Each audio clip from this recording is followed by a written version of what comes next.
CFL Betting Blueprint, Andrew and Bobby with you, and it's the CFL Divisional Finals as we have two games here, one in the East, one in the West. Alouettes taking on the Ticats, Rough Riders, and the BC Lions. And, well, the Blue Bombers are out, Bobby, so at least we'll have a little bit of a shake-up here in the CFL for the Grey Cup as the Bombers have just been kind of taking that spot for, the last 5 years. So at least we'll have at least one new team in the Grey Cup here. But before we dive into the divisional finals, any thoughts on last week? Not really. I guess we can get into them talking about the games, but if you want the end of an era talk, you can go somewhere else, I guess. I'll admit I was wrong on the Bombers. Not as wrong as I was right on Trey Ford and the Ottawa Red Blacks, though. So, but I'll admit I was wrong. I was a lot higher on them than I should have been. Yeah, they're an average team now. Could be worse. Yeah, I mean, look, the deal is that you take away the first 10 minutes of the game. That Bombers team was. My only thing I'm going to say is that I just don't. And you talked about this last week on the podcast. Is the Bombers Nation wanted more running from them, and they didn't utilize the run nearly enough. And they tried to do eight touch Oliveira, they call him. I don't understand. I don't get it. They tried to do exactly what Davis Alexander was doing to them. So anyway, regardless, the Alouettes, they punched their ticket as Davis Alexander still undefeated, which is absolutely insane to mention. And then Nate Rourke and company with the BC Lions, they win in a little bit more exciting fashion. But both games last weekend had excitement in their own way. Now we're going to find out, Bobby, how much of a difference it made for a team like the Ticats to have earned that right to rest up last week and to sit and wait at home to play the winner, of course, of the Alouettes and the Bombers. And again, the crossover team, not successful. The Alouettes, the visiting team here, short number though, just 2.5 points. What do you think here about this matchup overall? And how do you feel about that rest advantage for this Ticats team? Yeah, well, first off, this crossover didn't work stuff that these East Coast people say all the time. It's the second worst team in the West losing to the second best team in the East. It's supposed to happen, right? Oh, yeah. Shouldn't even happen. You should have three decent teams, and you don't, even when they get to play the Red Blacks all the time. So, and we know Hamilton isn't that decent because the Bombers got dominated despite what Montreal did in the first 3 minutes of the second half. The game wasn't really in doubt, right? And so they kind of dominated the Bombers. The Bombers shit kicked the Ticats a few weeks ago, the last time Hamilton was playing meaningful football. Do I think the Alouettes are gonna have a what do you call it, a brain fart or something like that to start the second half? Probably not. The game was never really in question. At no point were the Alouettes dogs. They were still 3.5 point favorites, even when they were down. And then, like I mentioned to you right after the game, looking forward to it. Looking forward to backing Davis Alexander here. I'm low on the Ticats, high on the Alouettes. But unfortunately, the books are in the real world with us too. And they know that Montreal is way better. 2.5, this is juice. This is basically a 3, and it's on the road on a team against a team off a bye. Montreal is the best team in the league. Hamilton, bottom half team in the CFL. They proved it, like I said, over the last month. And even worse for me, it's looking like if I'm going to be on a side here, it's going to be the Ticats and Bo Levi. I along with a few other people. Ben Kramer leading the charge stronger than I have been definitely over the past few years. But I've been on a crusade trying to convince people that don't watch the games but have votes for MOP that Bo Levi Mitchell is not the MOP. He's just a slightly above average CFL quarterback. Nothing wrong with that. If I have to rely on that this weekend, I'm going to be okay with it. I rarely like Hamilton. I backed them 7 times over the last 2 years. Out of those 7 times, they've let me down 5 of them. So I've only had 2 winning bets on the Ticats. I'm very hesitant to back them. I know when to be against them. I know when to stay off them. And I'm hoping that this line stays where it is, this 2.5, 3. I'm okay laying off this game. But if there's a hook, I'm taking the bait on it. And who knows? I got a Ticats jersey here somewhere, so might be rocking it Saturday afternoon. All right. So it's hard to unravel a lot of that stuff there, Bobby. So we had a little bit of shit talking about the Ticats. Then it turned into it's like that. Who was it? Pat McAfee when he was on the college game day. Like it was like what Georgia versus Alabama. He was like singing the song in favor of the Dogs. And then he goes, "Give me Alabama." That was kind of like you there. You were singing the song for the Alouettes, and then you It's said, a straight "Give me the numbers bet. It's a Ticats." straight numbers bet. Give me That's all it is. the I like it. He's like, yeah, I don't know how I feel about this team, but give me the Ticats. I get it. I get it. And again, the fact of the matter is, like, I am still to this day shocked why the Blue Bombers refuse to run the ball or not run the ball enough. But if any team wants to get into a track meet with Montreal, it's almost like good luck to you. But at the end of the day, which other team enjoys being involved in those type of games as well? And the answer is Hamilton. Like, if you look at some of the numbers there at our friendly website of Football DB, like this Hamilton team loves going deep. You look at some of these highlight plays or the consistency as far as the offense is concerned. They are one of the top teams in the league as far as deep shots per game. They love it, and so Winnipeg eventually was able to have success with it as well. But I think that Hamilton's going to be able to counter what they do. One thing that I do think, though, is that Hamilton is actually their pass rush isn't that bad. And I'm very curious to see what's going to happen when Davis Alexander faces a little bit of pressure. Do we see more dump offs? Like I'll tell you though, when Winnipeg started to come back and they had that start to the third quarter that they had, he didn't seem nervous whatsoever. Like he did not seem rattled, did not seem phased. Um, Rushing yards per game, Hamilton was near the bottom of the league, bottom third, I would say. Passing yards per game, they were second in the league. This Hamilton team, 287 yards in the air per game. Meanwhile, looking at Montreal, the funny thing is 244 for them, but that also equates to do with a lot of the backup quarterbacks that were in. So it's hard to take those yearly numbers serious. Haven't made up my mind on the side yet in this one here, Bobby. We'll see which way the number goes. But I think over 26 in the first half is a play that I'm looking at. I think that the pace of this game is going to start out fast at least. We'll see if it slows down and some adjustments take place after halftime. Because in football how important those halftime adjustments are. But I see no reason why both these teams don't come out swinging. Yeah, for sure. And maybe it's been Hamilton's favorable schedule. But they have put up a lot of points. More in the beginning of the season than late. But I don't know. Winnipeg doesn't have a great offense right now, and they were able to move the ball at least a decent amount. If this was in Montreal, would this be a 6 or 7? That seems pretty high, right? So right. That's why I'm kind of, if you're going to give me 3.5, basically any team, like say what you want about their record being inflated, playing backup quarterbacks, but you're going to give me a team off a bye getting 3.5 at home when they have the number 1 seed. It's hard to like not take that. So, but yeah, happy to trash the Ticats more and more, just so that line doesn't get any higher and I don't have to jump on it. It's a betting numbers thing. That's what it is, especially with the CFL. Bet the numbers.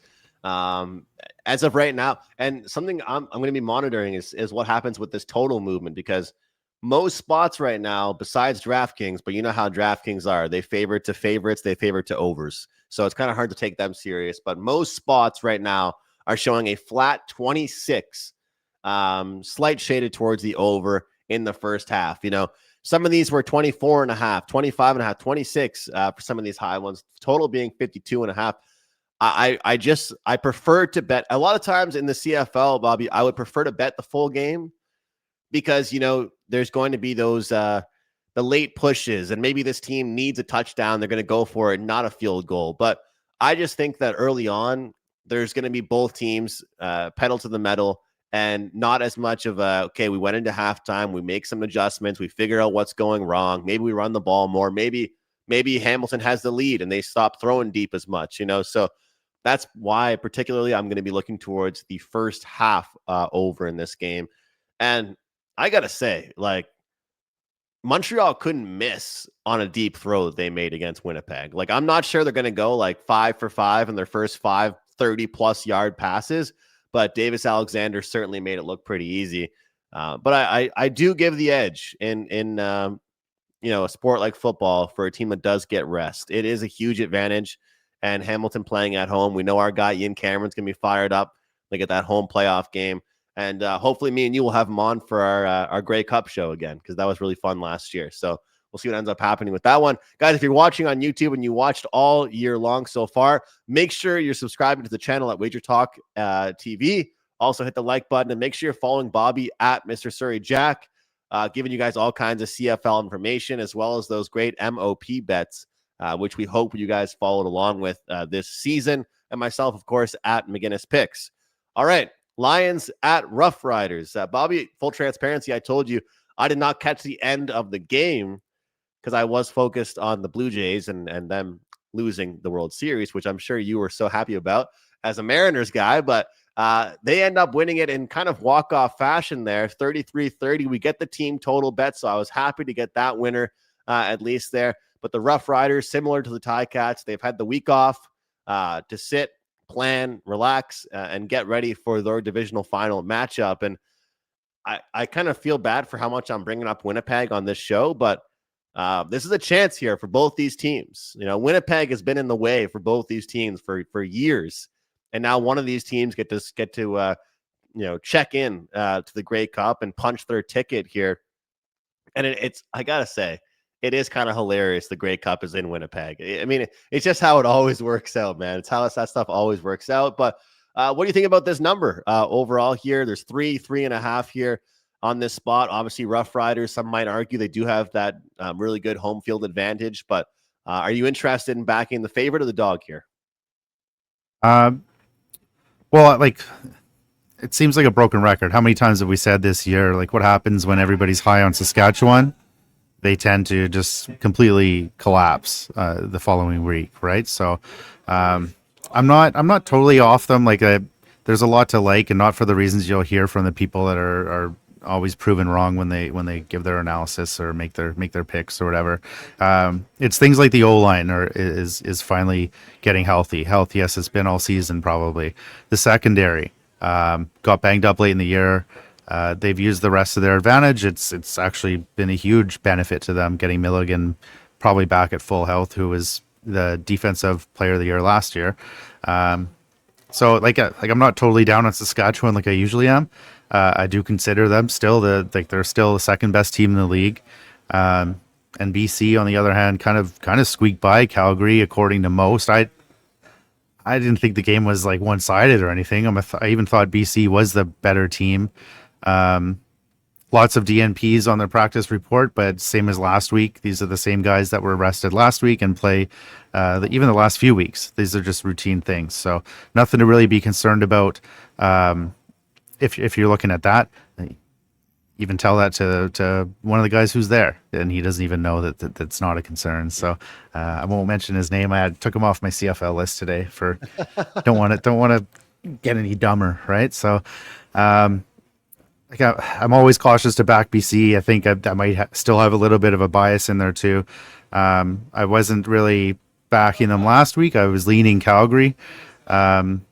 Rest versus rust, probably not an issue here. Saskatchewan did the same thing Winnipeg's done the last half decade, where just rest the second last game of the season and then get your starters in for a first half. So despite what the final results of the season say, like Winnipeg never really had a problem in the semifinals. So I don't know, it's a close game. It's hard to get on either side here, but I've just looked back to the Riders' last meaningful games, and they squeaked out victories over Jarrett Daggy and Dustin Crum.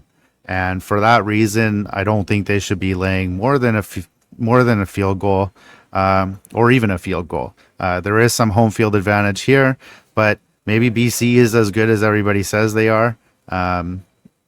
I think Saskatchewan should just be a narrow favorite. They still do have some injuries that they've got a couple of receivers they're not going to be having.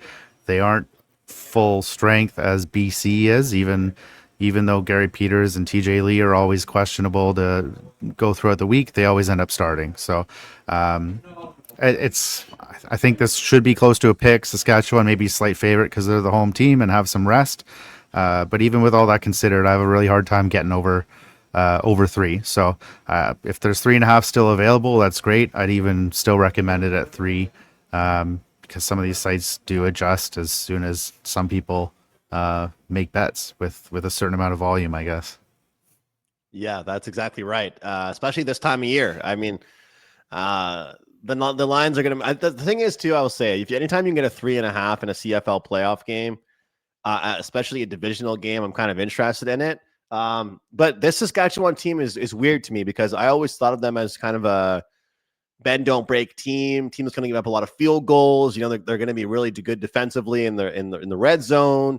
But when you look at some of the games that they've played over the last, quarter of the season, we could say, not only have they given up points, but they've given up points in the second half. And Rob Vino, Gabe Morency, a lot of the guys that I talk to about CFL as well, and they do CFL content, they loved betting all year long second half overs in Rough Rider games, which is like the opposite of what the Rough Riders used to be. Like they were like a team that knew how to protect a lead. They were a team that knew how to run the ball out. They were not a team that was going to go in the second half, and that would be the highest scoring half of the game, which I definitely don't think bodes well for them against such a dynamic and lethal attack of the Lions. Look, some might say here that I'm taking the easy way out with this pick, but I'm not sure what side I'm going to be on here with this one yet. But I do know one bet that I'm locking in, and it's a little bit inflated, so make sure you shop around. I'm going back to my guy, AJ Ouellette, over 78.5 rushing yards. There's some instances in the NFL where I'm looking at prop bets, and to me, it's all about volume. I don't care how this opponent does against rushing. It's all about the volume. But the good news is BC was the third worst team against the rush all season long. And AJ Ouellette, there were some reports. I'll go to the quote here. AJ Ouellette in load management rushed for 43 yards on 11 carries, caught one pass for 9 yards, week 21 against the line. Load management. So that's how many attempts a guy gets in load management. We're looking at some of the attempt numbers for Ouellette here. 18, 11, 20, 18, 17, 18, 16, 16. I mean, the guy has dealt with injuries, which is for certain. And obviously, he's probably going to hopefully benefit off the health. The guy's a wrecking ball. He's huge for a running back. But anytime that he's gotten around the 14, 15 attempt and carry mark, he's gotten past this number. So last couple big gains for him, 84 yards, 77 yards, 78 yards. So I am interested. It's a 78.5 number. I think it's high for a reason. I think if Saskatchewan stands a chance in this game, they're going to be very, very run heavy. And the good news about Ouellette is that he can be a guy that can break off for one big play or two big plays. And if that's the case, then the volume is going to get me there alone. I like using that.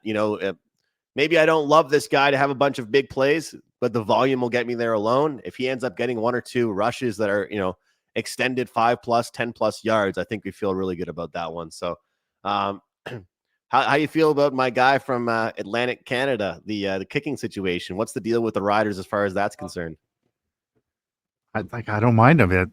He's missed field goals, and it's turned out well for them. It's completely supports what I've been fighting for the whole time. Field goals are overrated. You're better off missing a field goal and pinning your opponent deep than making these things and spotting them a short field. So I'm pretty sure he's going to play. I think he's had a bad back or something last month, but it would be pretty crazy to go to. I think the backup kicker is Hughes or somebody like that, an American guy.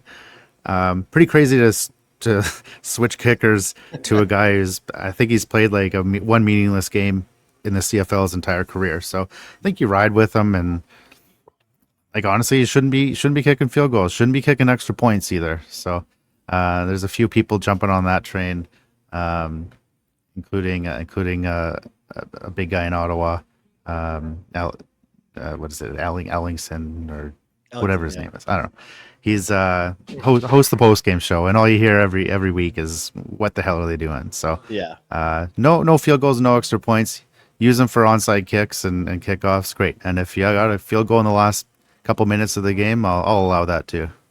Do you think, Bobby, that BC wins this game if I told you, hey, the final score was, 21-18 or something like that? Do you think that they have to put up 27, 30 points in order to come out on top in a playoff game right now? Based on what we saw last week, they might have scored 33, but they did give up 30. I'm not trying to be some contrarian here. I'm just talking it out.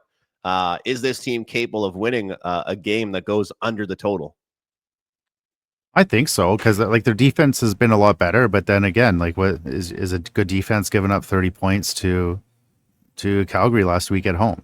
Probably not. So Saskatchewan offense is I would argue is better than the Stampeders.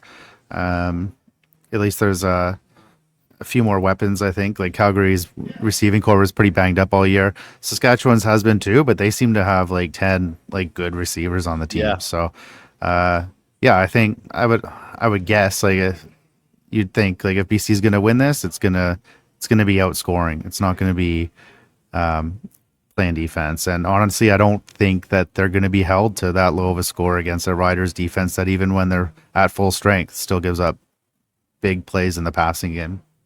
I'll tell you, just from like a live betting perspective and a totals perspective, I gave out the over in the first half of the first game. I think this game could actually start a little bit more lenient. Like I could see the conservative mindset being involved in this game, especially Saskatchewan. Like if I like AJ Ouellette, obviously I'm kind of building off my Ouellette prop here, but I do think the first half actually could be a little bit more conservative and the second half could go a little bit more crazy. So something tells me we could get a live over bet in this game, but obviously it's hard for me to say when we're talking here on a Wednesday and the game isn't even going on. But just if we see an early slow start, run heavy type of game, maybe we'll look towards that. But I don't blame you for the BC bet. And I think that if we get a team +3 in the hook, you're getting a field goal in a playoff game between two talented teams. I think it's probably a good bet. Just a matter of which Saskatchewan team we get. But that's kind of why I like that AJ Ouellette prop, because I think that if they win, he certainly hits that. But I think even in defeat, he still could get the volume enough to get there with the AJ Ouellette prop. Make sure you guys shop around if you're prop betting, or always shop around in general. But that will do it. Look forward to next week, where we're going to be hopefully dissecting the winners of these games and then talking some Grey Cup. And we'll get Ian Cameron. Maybe we can get Kramer on with us. Get a couple of guests on. We just get a panel of people giving us their opinions. It'd be kind of cool. Yeah, cycle them through like a Christmas special or something. You'll get Farhan Lalji. I heard he's hitting 80% this year. So I don't even know how he is. He's got he's got a very impressive record, and I don't want to speak for him, but you can tell by how he presents himself and how he presents his bets that he's not really the biggest like FanDuel guy. Not really happy about like towing the company line on this. You can tell like Milt Stiegel isn't either. But yeah, he's been I don't know if he's been told to make these bets or make these picks, but he's been great, better than me. Well, I respect how he is. Like he's giving out picks on every game pretty much. Like he's like, yep, this is my thoughts on that and that and that. So yeah, that last week was 1-1. And taking the live lines or taking the actual lines and telling you where he took the lines to, which a lot of people don't do. Yes, exactly. Yeah. So it was a 1-1 weekend for me last week. So and to be honest, that's been the story of my season. And the worst part is I talked about the over on the show last week and I ended up taking the Bombers +6.5. I got to listen to myself. You always tell me, listen to myself, listen to my first instinct. And I changed to the 6.5, but got it done with the team total over 30.5 there. Usually at the time that we record, the team totals aren't all available. Maybe I'll put out some tweets about those team total numbers, because some of these games and some of these teams, it might be a good opportunity. Like I wouldn't argue anybody off, even though you are getting +3.5. I wouldn't talk anybody off if you like the 3.5, a little sprinkle on the team total as well. Because I do think it's correlated. If BC covers, they put some points up on the board. So I'm going to be looking forward to watching these games, taking it easy, and hopefully I got my 7-1 Saskatchewan ticket, so maybe I end up on BC, and then we just hopefully, cheer on whatever happens. Yeah, cheer on whatever happens, because the Calgary 35-1, that's gonzo. And I had Winnipeg 10-1, and I had Winnipeg 10-1. Yeah. So the problem with that, like we didn't have an opportunity to hedge really. Like The only time the Lions were underdogs was right before they recovered a punt, and I couldn't even get the bet in, right? So there was no real time to hedge those bets. If anything, it just kept me off the Bombers at 6.5, which I kind of liked. But yeah, just unfortunate the way it worked out. But we still got that Nathan Rourke sitting in our pocket, so should MOP. be okay. Well, I heard SummerSlam's coming up around the corner in a couple months. You can head to, what was it, WrestleMania? What did you go to? It was Survivor Series. Survivor Series. Yeah. SummerSlam. I was gonna say, when will you be collecting that? You'll have to buy your ticket and then wait like 5 months to go watch that. Yeah. All right, that will do it for this week. We'll see you guys next week. It'll be a fun show next week, breaking down the Grey Cup. We'll try and bring more prop bets and different things, and look towards the matchups. And Bobby's going to be on site at the Grey Cup, which is exciting. So make sure you're following him for some pictures and info. And I'll never forget when were you at the parade? You were at like Toronto parade, weren't you? Last year. Yeah. Yeah. Me and Justin Dunk. Yeah. And you were talking about you asked a player, like, how do you feel that you were 7-point underdogs? Yeah, the same guy that said, what did he say? The Lions would win by 9 or 10 last week. Same guy said the Argos would lose by 20 last year. So we'll see. No, I don't think there's going to be any hot takes this year. The spread's going to be pretty close, no matter who's in it. But yeah, I'd be happy to bring it up. I'll be there until Tuesday in Winnipeg if there's any post game press conferences available. Sounds good. Someone's got to. Maybe I'll make the parade in Vancouver. Someone's got it. Maybe you will. Yeah, exactly. There we go. All right. Thanks for watching, guys. Hit the like button on the way out. Hopefully you guys can cash some CFL tickets. We'll see you next time on the CFL Betting Blueprint.